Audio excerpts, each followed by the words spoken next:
Tell me if you can understand this. Visible, invisible, a fluctuating charm, an amber-coloured amethyst, inhabits it.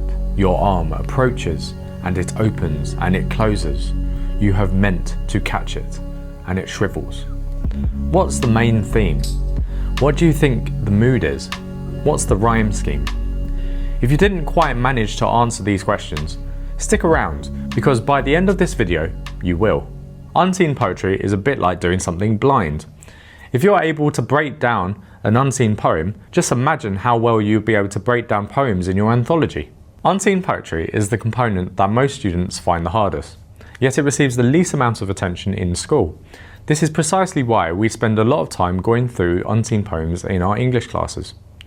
Prajay, can I take this off now? All the main GCSE exam boards, AQA, Edexcel, IGCSE and WJEC, include unseen poetry in their assessments. So, in this video, rather than exploring each board's specific requirements, we'll focus on analysing a single poem. By adopting a clear and systematic approach, you'll be able to battle off any poem from any exam board that may come your way. Having a good system is your best friend when tackling a timed test. It ensures that you cover all the key aspects of a poem: form, structure, language and imagery, and that you can produce a good essay in the time allowed. So let me teach you my tried and tested method. Many students concentrate initially on language and imagery and overlook form and structure. Try not to fall into this trap for obvious reasons. You don't want to reach the end of your time without having discussed form and structure, so it's best to begin your analysis by considering these. Let's go back to the poem from which I read an extract at the beginning of this video. I didn't tell you the title. The title may indicate the poem's themes, mood and general direction.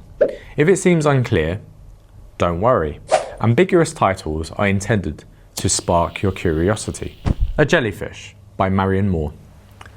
Visible, invisible, a fluctuating charm, an amber-coloured amethyst inhabits it. Your arm approaches and it opens and it closes. You have meant to catch it and it shrivels. You abandon your intent.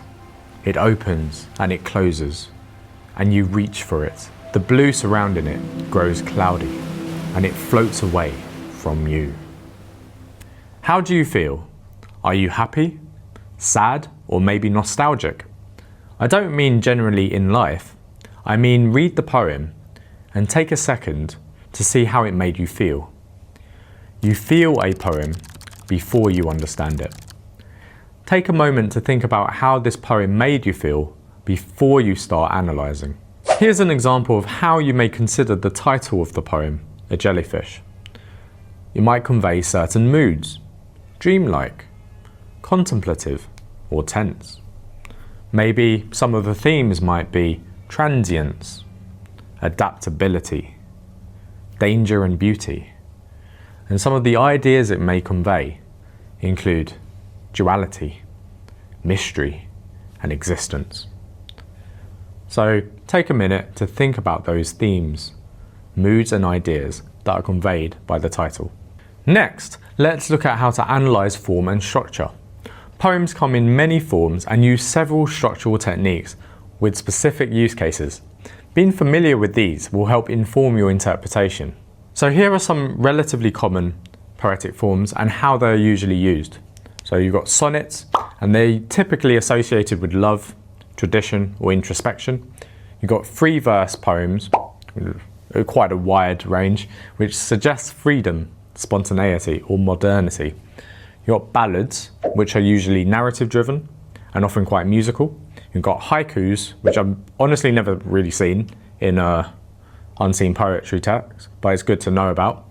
They're Japanese poems with 17 syllables in 3 lines of 5, 7, and 5. They traditionally evoke images of the natural world. And then you've got lyrical poetry, which include or portray a personal emotion or thought. And there's many others, and you should know also the difference between different types of sonnets and how to interpret various types of free verse poems. There's a link in the description with a free download where you can see all of these poetic forms, how to recognise them, and how to interpret them too. Save it, print it out, stick it on your wall or in your English book as a sort of cheat sheet for revision. Remember that interpretations will vary depending on the imagery and the context of the poem. There are also structural techniques that you need to know specifically associated with poems. These include things like stanza lengths and breaks, which may indicate mood, time, or perspective shifts. Then there's enjambment and caesura, which is something that a lot of rappers like Biggie and Eminem have used frequently. Enjambment is when a sentence or clause continues from one line to the next without a pause, implying continuity or urgency. And caesura is a natural pause within a line indicated by punctuation, which creates rhythm, mirrors natural speech, and can enhance meaning. Take a listen to this to see how it can be used. He's nervous, but on the surface he looks calm and ready to drop bombs, but he keeps on forgetting what he wrote down. There are other structural techniques such as rhyme schemes, rhythm, and much more. Again, there's a link with a free download where you can see all of these structural techniques, how to recognise them, and how to interpret them in the description. Then we have language and imagery. Once form and structure have been established, you should move on to highlighting language and imagery. These will be more familiar since they occur in most writing, not just poetry. Some of the more common ones are metaphors and similes, used to compare things. Click here to see a full explanation of those. Personification, given human-like qualities to non-human things. Again, click up there to see a full explanation. Symbolism, using objects or situations to represent more profound ideas. Pathetic fallacy, showing the mood or tone through the setting. Alliteration, attracting attention and amplifying by repetition of sound. See what I did there? Irony, meaning the opposite of what was actually said. And juxtaposition, two images placed together to create a contrastive effect. Not to be confused with oxymoron, which is placing two words of opposite meaning together, such as deafening silence.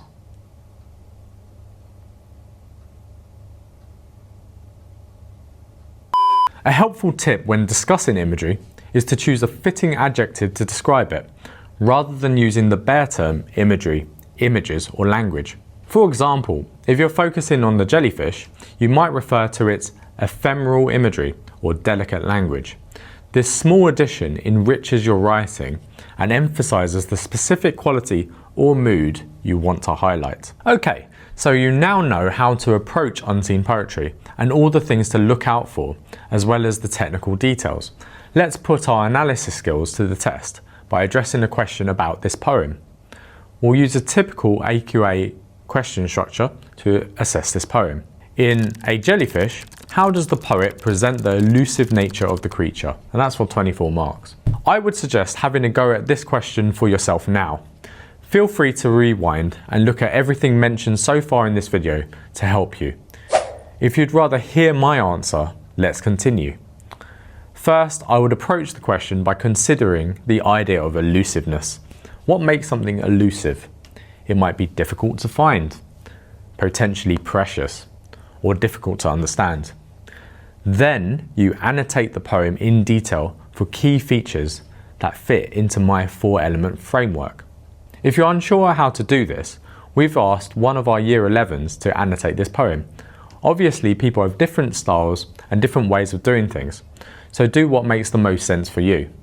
Take a look at what she did. Pause here to read through my exemplar answer.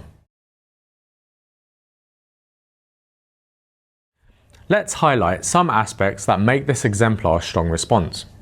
The answer addresses all aspects of form, structure, language, and imagery. It uses sophisticated vocabulary befitting of a higher band answer. There is flow and cohesion in the response through the use of transitional and connective phrases. And the response discusses evidence carefully and critically. Remember that your essay needs to discuss all 4 aspects: form, structure, language, and imagery. So it is important to work on your time management for this question. Evidence is key, so always support your points with well-chosen quotes or references from the poem. and practice regularly analysing unseen poems to build up speed and confidence. In this way, unseen poetry is not something intimidating, but quite doable. The more you use this method and the more often you practice, the more instinctive it will become. Okay, I know that I probably don't need to wear this anymore. Hello? Brajo? Hello?